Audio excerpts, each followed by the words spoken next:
ओम शांति। श्रीमद् भगवत गीता रहस्य। लेखक डॉक्टर सुधांशु शेखर मिश्र। प्रथम खंड प्रथम अध्याय। गीता ज्ञानर उद्देश्य। प्रत्येक पाठ्यक्रमर निर्दिष्ट लक्ष्य थाए। डाक्तर, इंजीनियर बा शिक्षक हेबाकु लक्ष्य रखिथिबा व्यक्ति तत्संपर्कित पाठ्यक्रम अनुसरण करे। गीता हेउची साक्षात परमात्मा प्रदत्त आध्यात्मिक पाठ्यक्रम। तेणु ताहार उद्देश्य विषय सम्यक अभिहित न हेबा पर्यंत व्यवहारिक जीवन में गीता ज्ञान को प्रयोग करने सहज साध्य नुहे। तेणु गीतार पाठक निजक ईश्वरीय ज्ञानर छात्र रूपे मनक ताहार उद्देश्य विषय प्रथम अभिहित हेबा एकांत आवश्यक। तेणु पुस्तकर सर्वाग्रे से विषय आलोचना कर जायछि। द्वितीय अध्याय।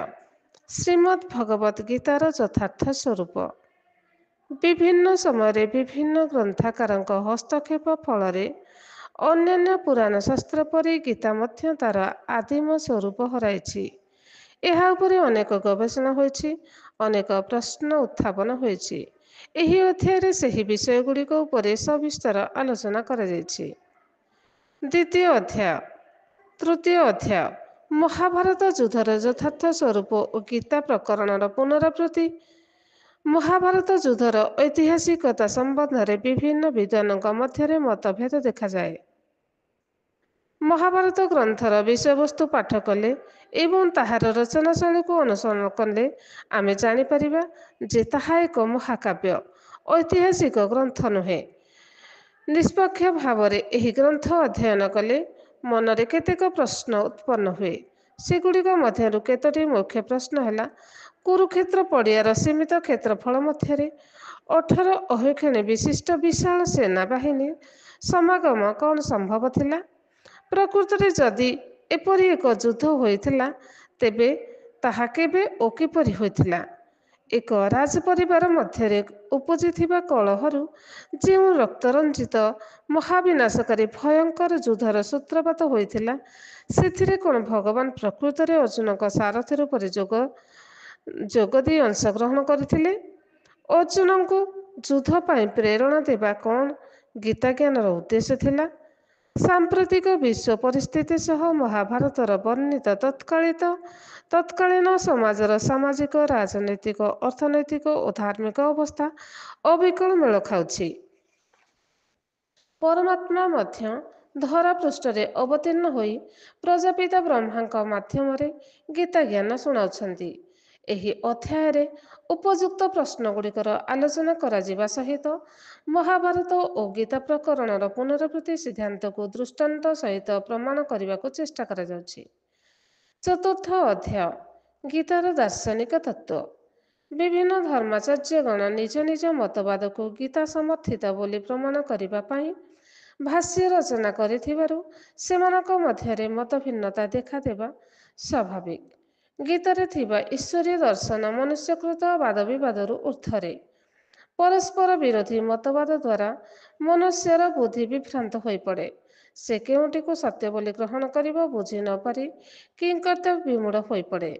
गीतारे थिबा दार्शनिक तत्व विषय सम्यक अवबोध व्यतीत मनुष्य सठिक मार्ग में अग्रसर होई पारे नाही।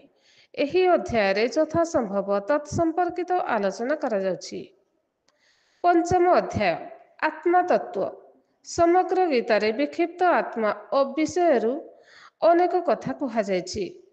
सेगुड़िक संग्रह करी एठारे एकत्र परिवेषण करा जायछि। एहा द्वारा ईश्वरीय ज्ञान पाठर प्रथम पाहाच आत्मतत्व विषय अनेक तथ्य पाठक माने धारावाहिक भाव में प्राप्त हो पारिबे। एथिरे आत्मा विषय थिबा विभिन्न मतमतांतर उपरे आलोचना पूर्वक तत्संबंधित गीतार दृष्टिकोण आवश्यक श्लोक सह उपस्थापन करा जायछि। षष्ठ अध्याय। परमात्मा तत्व। श्रीमद् भगवत गीता एक योगशास्त्र। आत्मा और परमात्मा का मिलन को योग कहा जाए।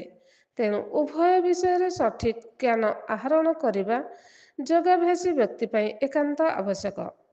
पूर्व अध्याय योगर प्रथम सोपान आत्मा तत्व विषय वर्णना कर सारा पर द्वितीय सोपान परमात्मा तत्व उपर आलोचना करने ଅତ୍ୟନ୍ତ ଆବଶ୍ୟକ ମନେ ହୁଏ।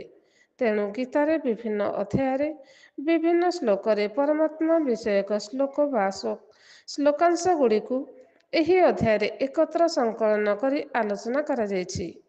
ଏତଦ୍ ବ୍ୟତୀତ ପରମାତ୍ମା ତତ୍ତ୍ୱ ବିଷୟରେ ଥିବା ବିଭିନ୍ନ ମତବାଦରୁ ବି ଅଜ୍ଞାନ ଅନ୍ଧକାରକୁ ଗୀତା ଜ୍ଞାନ ଦ୍ୱାରା ଏଠାରେ ଦୂର କରିବାର ଯଥାସାଧ୍ୟ ପ୍ରୟାସ କରାଯାଉଛି। ସପ୍ତମ ଅଧ୍ୟାୟ ରାଜଯୋଗ। ଆତ୍ମା ଓ ପରମାତ୍ମା ବିଷୟକ ସୋପାନ ଦ୍ୱୟ ଅତିକ୍ରମ କଲା ପରେ ଯୋଗାଭ୍ୟାସୀ ବ୍ୟକ୍ତି ତୃତୀୟ ସୋପାନରେ ଅବତୀର୍ଣ୍ଣ ହୁଏ। ଏହା ହିଁ ଯୋଗ। ବିଭିନ୍ନ ଯୋଗୀମାନଙ୍କ ମଧ୍ୟରେ ଶ୍ରେଷ୍ଠ ହୋଇଥିବାରୁ ପରମାତ୍ମା ଏହାକୁ ରାଜଯୋଗ ବୋଲି ଅଭିହିତ କରିଛନ୍ତି।